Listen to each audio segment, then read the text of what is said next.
Welcome to Notes About Notes, a podcast exploring perfume's practical, social, political, cultural, and commercial walks of life. We look at what these mean for you and other perfume lovers. Today's blog post is titled, "What's the best way to describe perfume?" Perfumes diffuse chemically through our world, which we experience when they touch our brain. The limits of commercial distribution mean this sensory mechanism complicates the social discourse and language of perfume. Art is generally hard to explain, but technology lets most art forms be shared and experienced remotely, worldwide and on demand. Perfume doesn't get this luxury. Cosmetics compliance restricts international trade. Perfume can't be smelled from a screen. You can find art from the Louvre on Google. You can play music anytime on Spotify. Perfume can only be truly experienced in person, from a finite supply. The existing language around description of a perfume is designed to help the audience use their other senses to imagine a facsimile. The fragrance wheel and technical terms are in place for this reason. The problem is, perfume language can lack both clarity and consensus. Vague descriptions and baroque jargon are commonplace. We're guilty of this. Friction around communication of scent can frustrate perfume discovery and community, as well as designers and marketers. It also impacts how perfume is perceived and valued as a whole. Nothing yet seems to exist to describe or deliver perfume in a more intuitive way. The methods that exist are subject to perception bias and a lack of shared, specific sensory reference. How do we better communicate scent, something that must simply be experienced in person? What are the benefits and drawbacks of doing so? How is the language of scent evolving, and does it need to? Why do we need to describe perfume? Scent description creates a common frame of reference, making things easier to explain without explaining. From a seller's perspective, a good perfume description will attract those with natural affinity to a scent. From supply chain, retailers can match your product to this audience. In an ideal world, here are other ways more intuitive scent description may impact the industry. Perfume discovery. Describing perfume in a standard way will help cold audiences find the right perfume more easily, with less risk of disappointment. Accountability. Intuitive scent description would act as a form of buyer protection, enabling perfume shoppers to gauge a scent's inherent craft value pre-purchase. This would reduce buyers' remorse for a product that's difficult to return, as well as the perfume industry's over-reliance on aspirational marketing. Inclusivity. Aspirational marketing can be exclusionary in practice. If intuitive scent description reduced this, marginalized groups may feel more welcome in the fan and professional communities. Emotional safety. A clearer idea of sensory experience can help the wearer compare this to their own scent memories. This will reduce the likelihood of an unpleasant or triggering experience when buying a new perfume. Marketing. Similarly, standardized perfume description will help brands find and keep new customers more easily. Business admin. Intuitive scent description may help brands cheaply and quickly convey the USPs of products for financing, wholesaling, and white label. How we currently describe perfumes in writing and speech. Describing smells in writing and speech tends to take a technical, categorical, emotional, or contextual standpoint. Here are some common methods. Gender. When choosing or recommending perfume, many people set store by gendered convention. This can be a powerful way to convey the tone and use case of a scent, even when compared to a perfume of different gender but identical ingredients. Ingredients and families. Dominant ingredients can be referenced and compared to everyday smells in our lives, allowing us to approximate key aspects of a given perfume. Secondary ingredients, like lemon and lime, can interplay with primary to create classic pairings. When describing a perfume, the listener can compare a description to products with the same pairing. Scent profiles are broadly categorized into 4 families, a great shorthand for specific ingredients and sensory textures. Floral, sweet and flowery. Amber, spicy and warm. Woody, resinous, deep and astringent. Fresh, crisp, verdant and aquatic. Performance. Performance is a great way to give a spatial context to a fragrance. Performance can also be used to imply use case, depending on social convention. Scent intensity is strength and perfume projection is sensory range. Comparing these details to whether you're at work or home, or in a small room or large, helps explain how and where a perfume might be used. Sillage is projection during movement.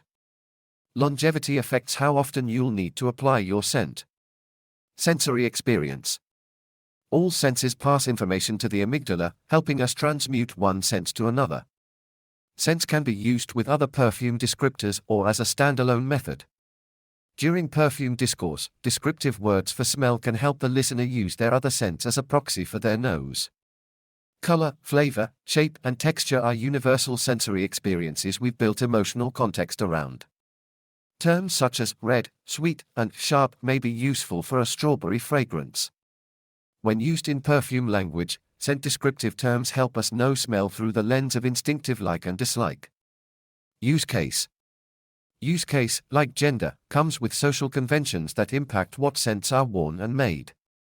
We can use our navigation of social code in comparison with our own to interpret perfume language via use case. For example, a perfume for work isn't always the one you choose on your day off. You may not think your nightclub perfume is appropriate for a funeral, even if it happened to be the favorite of the deceased. Cultural reference. Parasocialism has shown we use art and culture to create meaning and identity.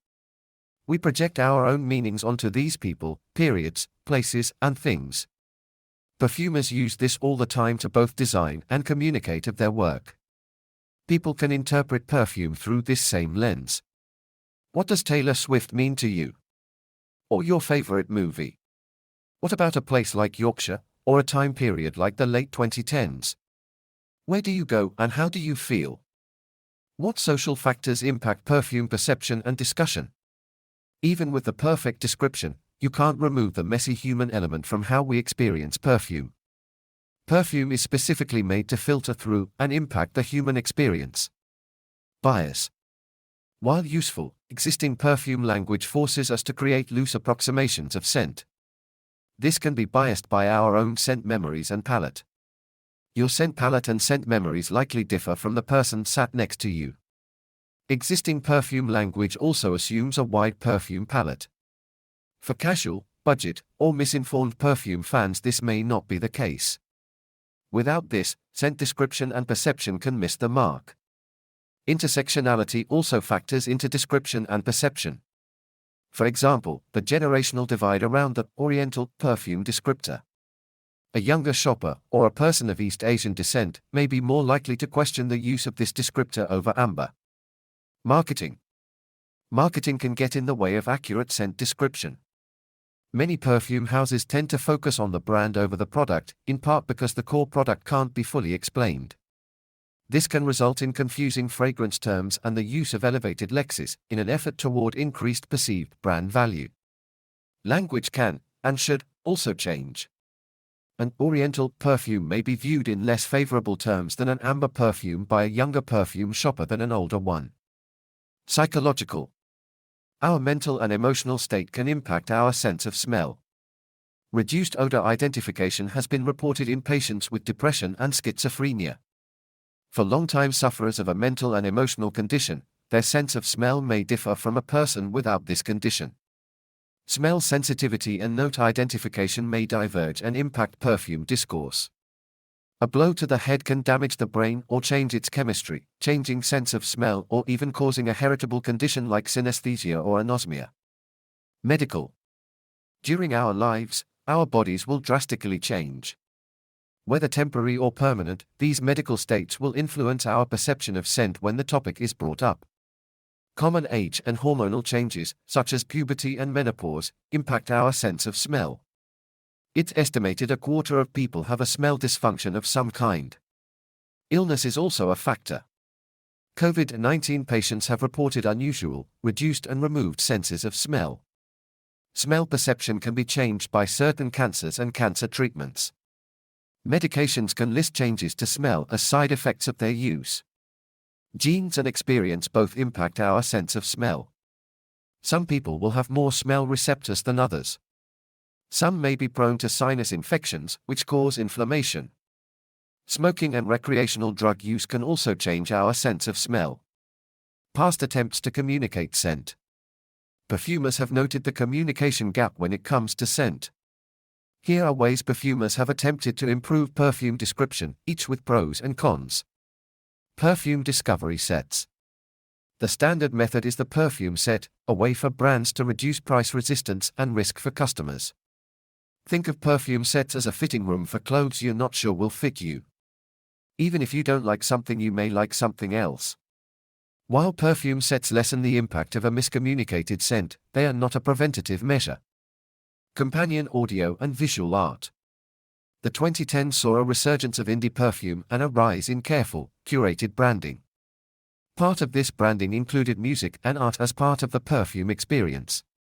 This helped indie brands establish a voice in a crowded industry and gave customers some reference for the unusual scents produced. This was a fun and creative era, but much of it took an avoidant approach to the actual description of scent.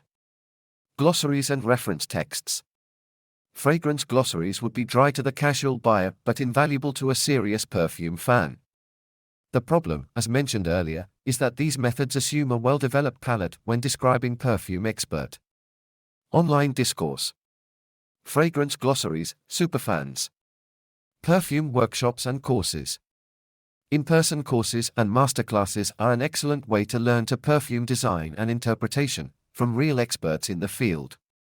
The main issue here is price and intent. Workshops and courses can be too much if your budget is already stretched and may not appeal to the casual perfume user. Will AI help us describe perfume? AI, accurate, scalable, soon affordable but opaque, commercial, cannibalistic by nature and not explorative, impact on distinctive identity in scents as a whole. Large language models, LLMs, are machine learning models used to analyze and interpret data. This is done to create, edit, and postulate new data. LLMs perform best with large datasets to gain access to the full context of a given topic. LLMs are already being used in scent design. The main issue right now is pricing and public, mainstream industry adoption. LLMs could also be used in another way, to standardize the global perfume conversation. Similar to IPOC, the perfume industry could use AI to develop a universal standard of perfume descriptors. This could be as simple as a standard index of terms on a numbered scale, with specific references for each common note. This could even be done on a numbered scale. For example, you could tell a stranger the exact bitterness and richness of a faint chocolate note. Without any explanation, they'd know you meant a 100g bar of Fincar finest dark chocolate, melted, from Lidl. There are ethical compunctions to AI. Namely, whether the training data and its labor to create was acquired with compensation and consent. LLMs are also only as good as their training data. They may struggle to synthesize genuinely new ideas, particularly from areas where this data is biased or otherwise flawed. Large language models are only as good as their data, and over time may worsen a scented sameness already noted by some, particularly where this data is biased or incomplete. Perfume LLMs may contribute to overcommercialization by bad actors seeking a gold rush, or safety issues in countries where cosmetics compliance is weaker. Conclusion. How a perfume smells is tricky to explain due to a range of social, practical, and biological factors. No method to deal with this problem is perfect. Even if we solve this problem, we risk removing perfume's mystery and diversity in the process. That's it for today. You can support this podcast by subscribing or leaving a 5-star review. You can support our perfumery at celie and couch.co.uk. That's CELIE and couch.co.uk. Warm wishes, wherever and whenever you're listening.